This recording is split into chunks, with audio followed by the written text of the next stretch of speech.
মহাপ্রভু একটা কথা বলেছিলেন, যুবতী নারীর কোল, মাগুর মাছের ঝোল, বল হরি বল। এই ব্যাখ্যাটা একটু শুনবো। আসলে এটা মহাপ্রভু কতটা বলেছিলেন, আচ্ছা, আর পরবর্তীকালে বৈষ্ণব আন্দোলনের সঙ্গে অনেক সহজিয়া ভাব আচ্ছা জুড়ে যায়। ওকে, এই সহজিয়া ভাবগুলো হচ্ছে কি, যখন একটা বড় জোয়ার আসে, তার উচ্ছ্বসিত যে তরঙ্গ, তাতে যেমন নদীর মাঝখানটাও তোলপাড় হয়ে যায়, নদীর ধার দুটোও তোলপাড় হয়ে যায়। ঠিক সেই তোলপাড়ে তার জলের উচ্ছ্বাস পাড়ের ওপর দিয়ে যখন বয়, তখন ছোট খাটো যেখানে যা কিছু চিহ্ন থাকে সবগুলোকে সে ভাসিয়ে নিয়ে চলে যায়। এইখানেই হচ্ছে মহাপুরুষের অনন্যত্ব। সে কাউকে বাদ দেয় না, কাউকে ছেড়ে দেয় না, সমস্ত কিছু নিয়ে ভাসিয়ে চলে।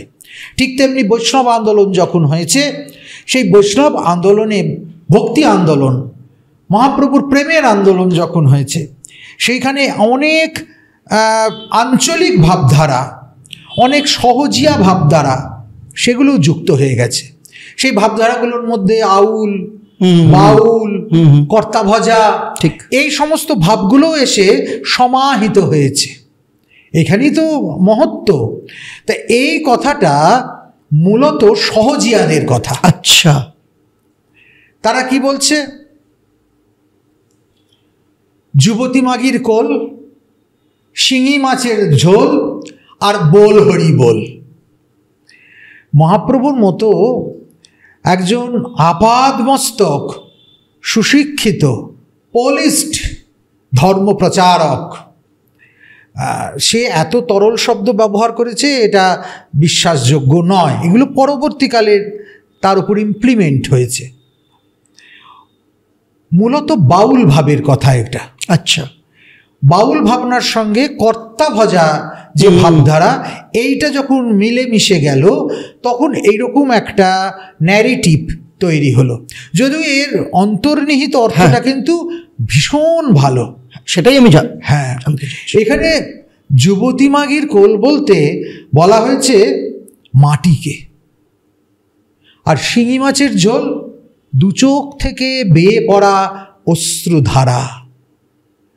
হরিনাম করতে করতে যখন দু চোখ বেয়ে ভাবের বন্যা আসবে, এবং ভক্ত যখন উপুর হয়ে পড়ে কাঁদতে থাকবে তার দ্বৈতকে পাওয়ার জন্য, প্রাণ গোবিন্দকে পাওয়ার জন্য, সেই নিরন্তর বিরহ বেদনা, যে বেদনা রাধারানী বৃন্দাবনে অনুভব করেছেন, যে বেদনা কুঞ্জের গলিতে গলিতে অনুরণিত হয়েছে, যে বেদনা রাধারানীর প্রতিদিনের দুঃখ দহন পীড়ার মধ্যে দিয়ে অনুভূত হয়েছে, সেই বেদনা যখন সাধক অনুভব করবে, তখন সে আর স্থির থাকতে পারবে না।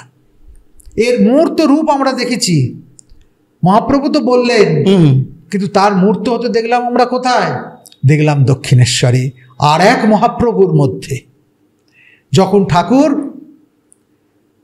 গঙ্গার পাড়ে গিয়ে মুখ ঘষছেন, মা আর একটা দিন চলে গেল, এখনো দেখা দিলি না।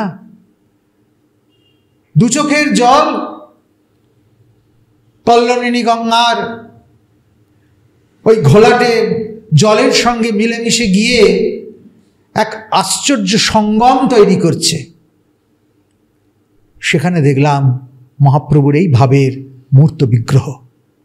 ভাব যখন জাগ্রত হয়, বিরহ অনল যখন সহ্যের সীমানাকে ছাড়িয়ে যায়, তখন তো আর দাঁড়িয়ে বসে বেদনার বহিঃপ্রকাশ হয় না, তখন উপুর হয়ে এই মাটির বুকে পড়ে কান্না দিয়ে মাটিকে ভিজিয়ে দেওয়াতে হয়।